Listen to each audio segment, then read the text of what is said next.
चरणों में जगह मांगी थी, हमें दिल में बसा लिया।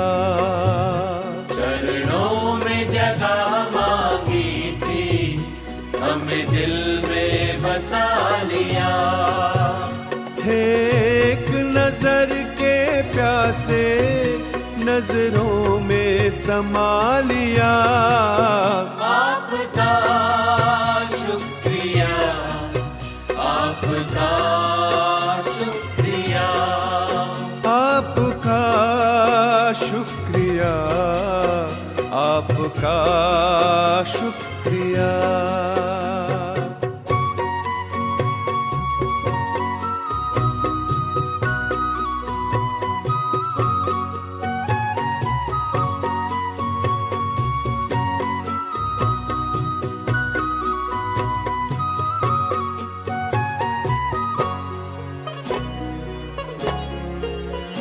वरदान भरी दृष्टि से हमें बनाया त्रिकालदर्शी।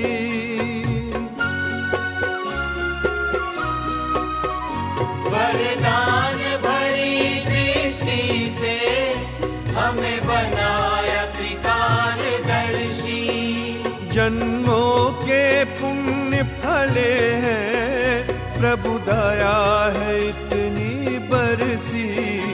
पलकों से उठा कर मोती आंखों का बना लिया। पलकों से उठा कर मोती आंखों का बना लिया। थे एक नजर के प्यासे, नजरों में समा लिया। आपका शुक्रिया, आपका शुक्रिया, आपका शुक्रिया, आपका शुक्रिया।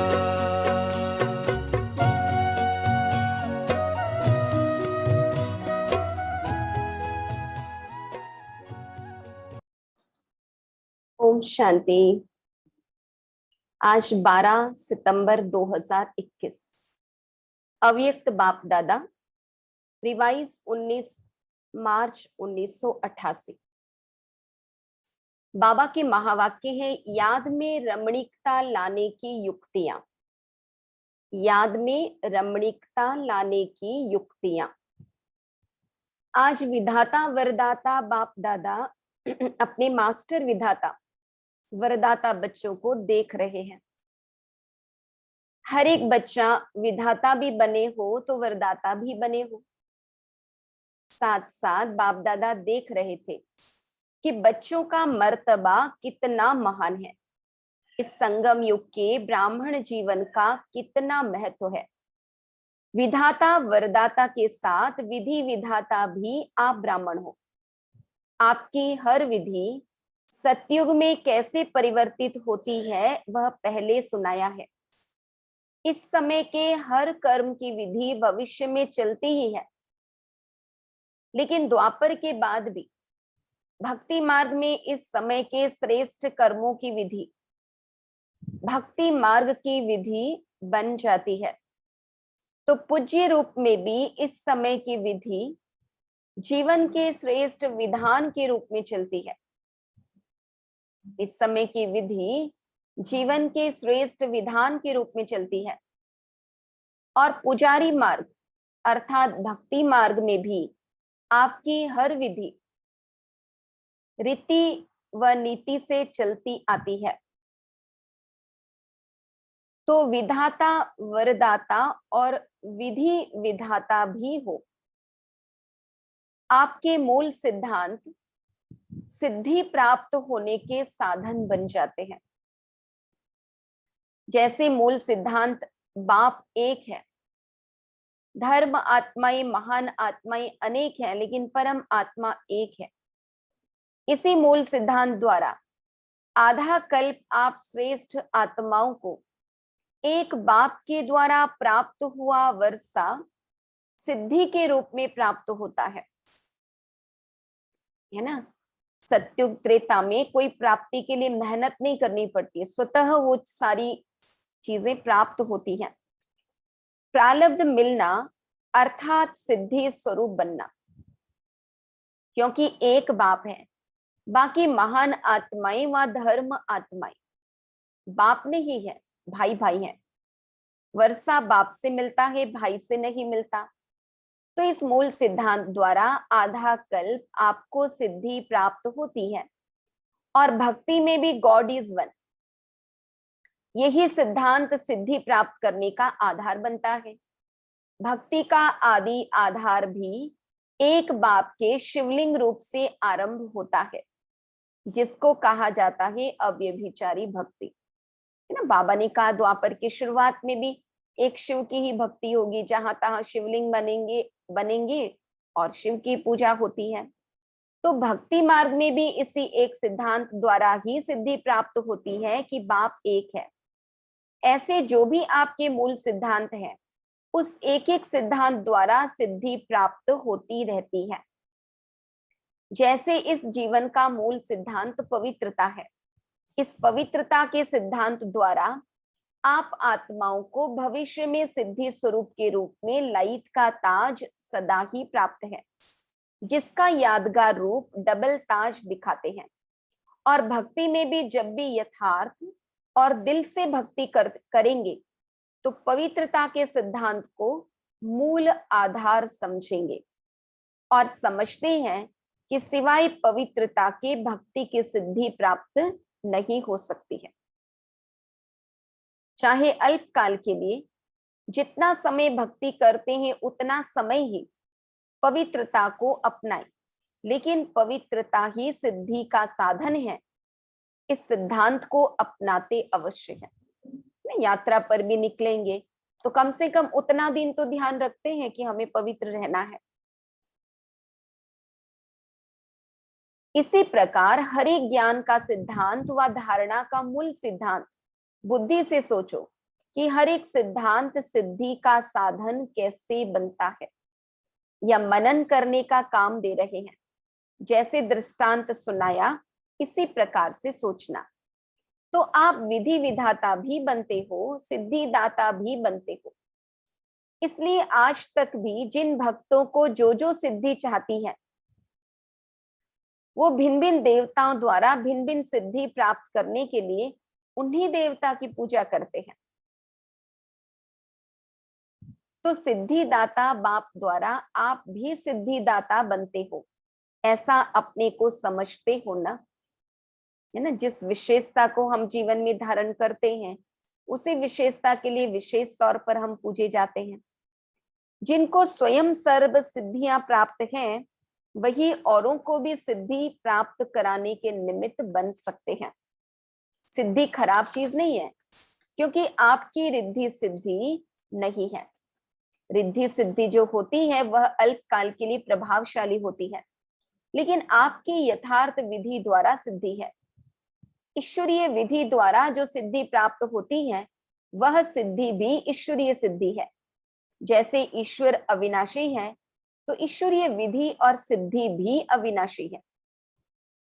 रिद्धि सिद्धि दिखाने वाले स्वयं भी अल्पज्ञ आत्मा है, उन्हों की सिद्धि भी अल्पकाल की है, लेकिन आपकी सिद्धि सिद्धांत की विधि द्वारा सिद्धि है।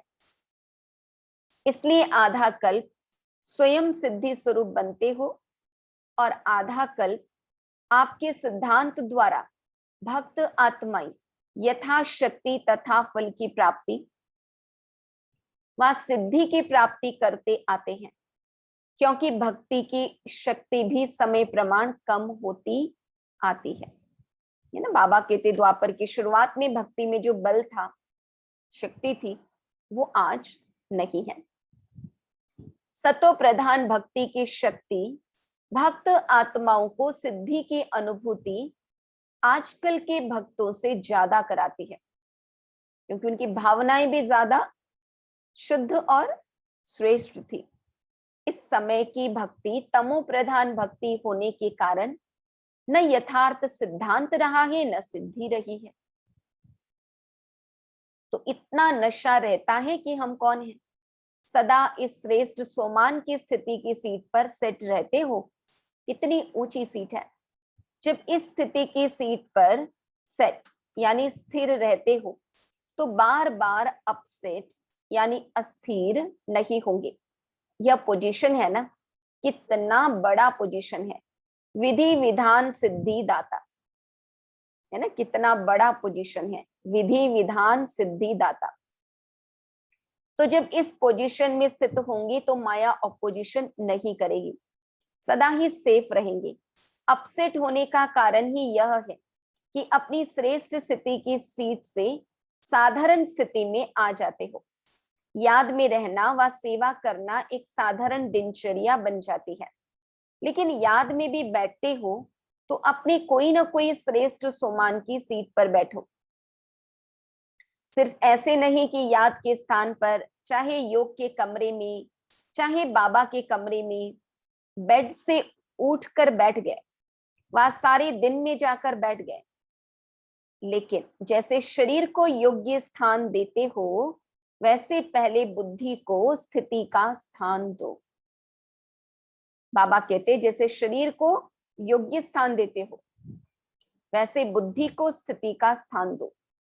पहले यह चेक करो कि बुद्धि को स्थान ठीक दिया।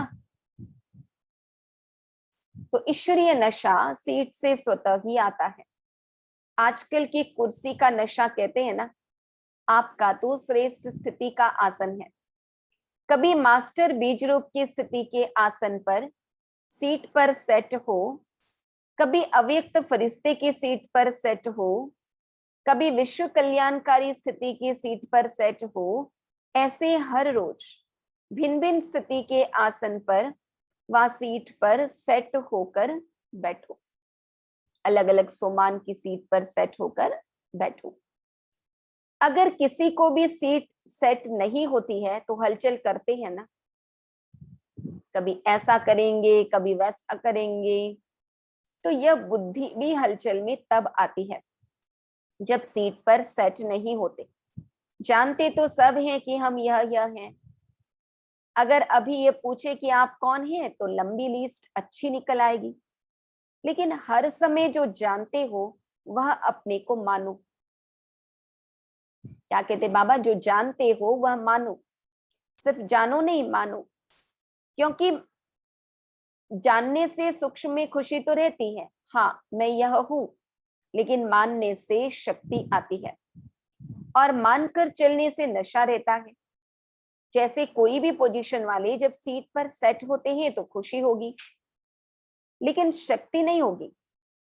सीट पर सेट होते हैं तो खुशी होगी लेकिन शक्ति नहीं होगी। तो जानते हो लेकिन मानकर चलो और बार बार अपने से पूछो, चेक करो कि सीट पर सेट हो या साधारण स्थिति में नीचे आ गया।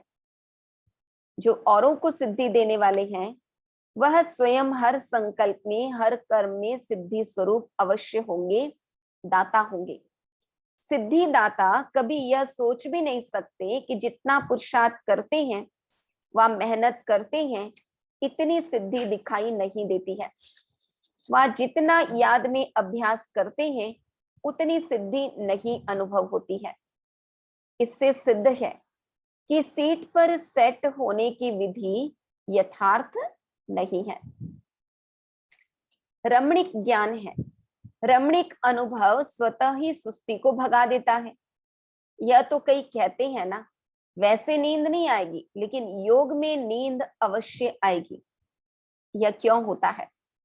ऐसी बात नहीं कि थकावट है, लेकिन रमणीक रीति से और नेचुरल रूप से बुद्धि को सीट पर सेट नहीं करते हो तो सिर्फ एक रूप से नहीं लेकिन वैरायटी रूप से सेट करो।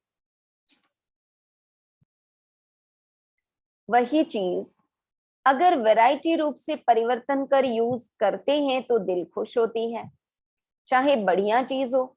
लेकिन अगर एक ही चीज बार बार खाते रहो, देखते रहो तो क्या होगा? ऐसे बीज रूप बनो, लेकिन कभी लाइट हाउस के रूप में, कभी माइट हाउस के रूप में, कभी वृक्ष के ऊपर बीज के रूप में, कभी सृष्टि चक्र के ऊपर टॉप पर खड़े होकर सभी को शक्ति दो। जो भिन्न भिन्न टाइटल मिलते हैं वह रोज भिन्न भिन्न टाइटल अनुभव करो। बाबा कहते अलग अलग अनुभूतियां हमें करना है। कभी नूरे रतन बन, बाप के नैनों में समाया हूं, इस स्वरूप की अनुभूति करो। कभी मस्तक मणि बन, कभी तख्त नशीन बन, भिन्न भिन्न स्वरूपों का अनुभव करो। वैरायटी करो तो रमणीकता आएगी। बाप दादा रोज मुरली में भिन्न भिन्न टाइटल देते हैं। क्यों देते हैं? उसी सीट पर सेट हो जाओ और सिर्फ बीच बीच में चेक करो। पहले भी सुनाया था कि यह भूल जाते हो। 6 घंटे 8 घंटे बीत जाते हैं, फिर सोचते हो, इसलिए उदास हो जाते हो कि आधा दिन तो चला गया। नेचुरल अभ्यास हो जाए तब ही विधि विधाता व सिद्धिदाता बन विश्व की आत्माओं का कल्याण कर सकेंगे। समझा? अच्छा, आज मधुबन वालों का दिन है। डबल विदेशी अपने समय का चांस दे रहे हैं क्योंकि मधुबन निवासियों को देखकर खुश होते हैं। मधुबन वाले कहते हैं महिमा नहीं करो। महिमा बहुत सुनी है, महिमा सुनते ही महान बन रहे हैं क्योंकि यह महिमा ही ढाल बन जाती है।